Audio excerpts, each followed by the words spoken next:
Ah, Hunter x Hunter. I feel like we as fans had been so neglected and starved for content that would take absolutely anything at this point. And to my surprise, I heard the other day that they actually made a game, and a fighting game at that.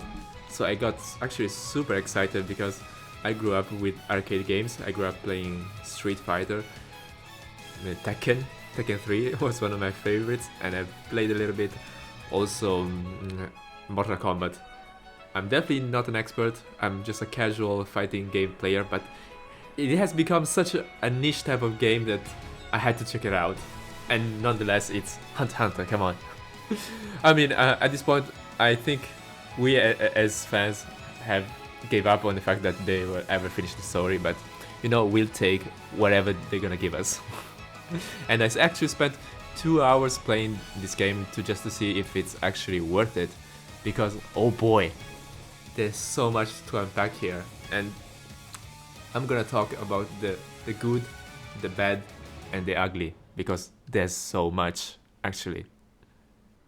Right off the bat, the game let us start with a quick tutorial that also shows us the story. And oh my god, my jaw literally dropped to the floor. Because the whole story mode, it's a fucking PowerPoint presentation. They didn't even add the voiceover or anything.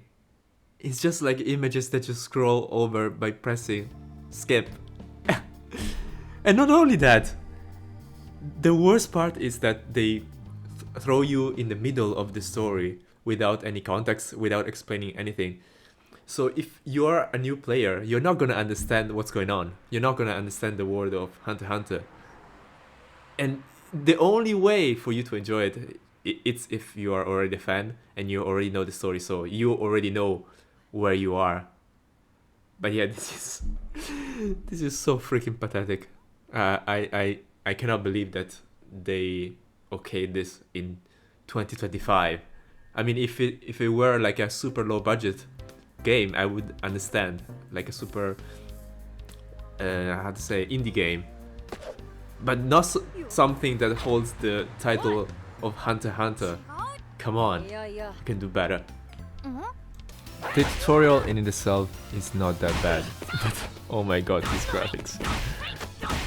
I'm gonna come back to it, and I want you to think in your head a number, how much you pay for this game, and you'll tell me later if I'm correct.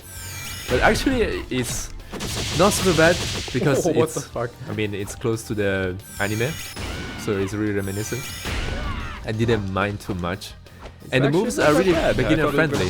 They are really easy to perform, and they're not hard. You don't have to memorize some crazy combos or some crazy movesets to push out your ultras or your supers like in Street Fighter, which the first time playing it was insane. It's really beginner friendly. It is enjoyable. So when I was actually played the tutorial, I actually got my hopes up. The best part about this game is probably the fact that it's a tag team fighting game, which I haven't seen in a while. So basically you get to pick 3 of your favorite characters against other 3. And it is actually really, really fun. You get a lot of like combos, you can get to mix them up. And this game is also online, so you can play with your friends. And I can see myself like playing with them and having fun. One problem though is that they don't have crossplay, which is really strange because this game is gonna be really niche. And not for everybody. Especially because it's a fighting game. But yeah, other than that, the gameplay, I like it. It's really, really good. I had a lot of fun. I played it for more than an hour. And it was super fun to play the Hunter x Hunter characters, such as, like, for example, Netero. It's super fun. Especially when he does the Buddha Palm Strike as an ultra. Oh my god! Yeah, I got very excited about that. And Leorio is strangely strong in this game, which, as you're gonna know, in the anime, he's kind of like meh.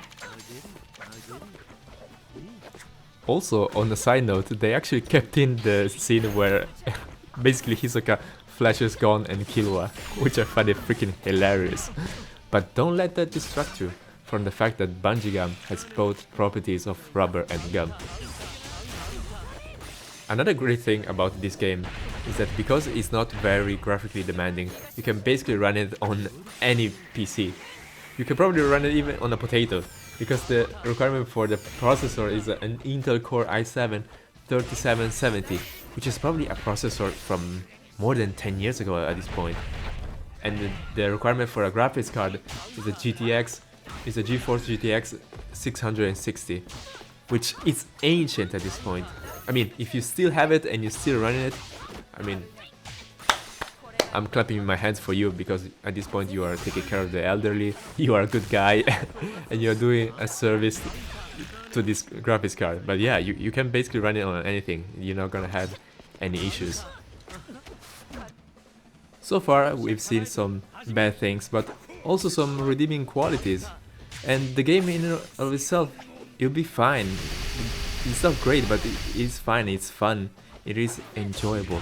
But do you remember when I said, like, think about how much you would pay for this game? If the game would be priced correctly, it wouldn't be much of an issue. But now I'm gonna show you how much they actually priced it at, which is insane.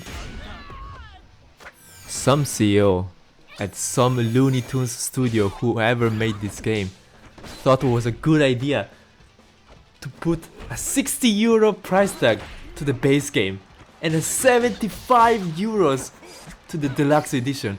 Are you fucking kidding me? Plus €20 for the seasonal pass to get more characters later on. Are you insane? This is more expensive than Street Fighter 6, the base game, more expensive than Mortal Kombat 11 or Mortal Kombat 1. It's the same as Tekken 8, which... Have you even played those games? Have you done any research? What were you thinking? Just to drive my point home, I had to pull up Street Fighter 4, which came out in 2009. More than 16 years ago. This version that I have, it's from 2014, which is the updated with more characters, but still, that's still 11 years ago. And you can look at it. You cannot tell me that this looks worse than Hunter x Hunter and Impact. It's highly stylized, it still looks fresh. Holy shit, I cannot believe that how well it actually aged. If you told me that this game came out 2 years ago or even this year, I would totally believe you, because it still looks fresh. And you cannot price a game like Nen Impact €75 for the deluxe edition when games that are from 11 years ago look drastically better. I mean, objectively better. Like, look at that ultra art, it's gorgeous. I really think that the CEO of these big ginormous companies have really lost the plot, because they're so out of touch with the reality and with what gamers want and expect, or anime lovers for that matter. So for who is this game actually for? I mean, if you like fighting games, don't even bother. Honestly, don't even look at it. There's so many better options, even from the past, that it's just not worth it. It's so much better things. So it is so expensive, I cannot really recommend it.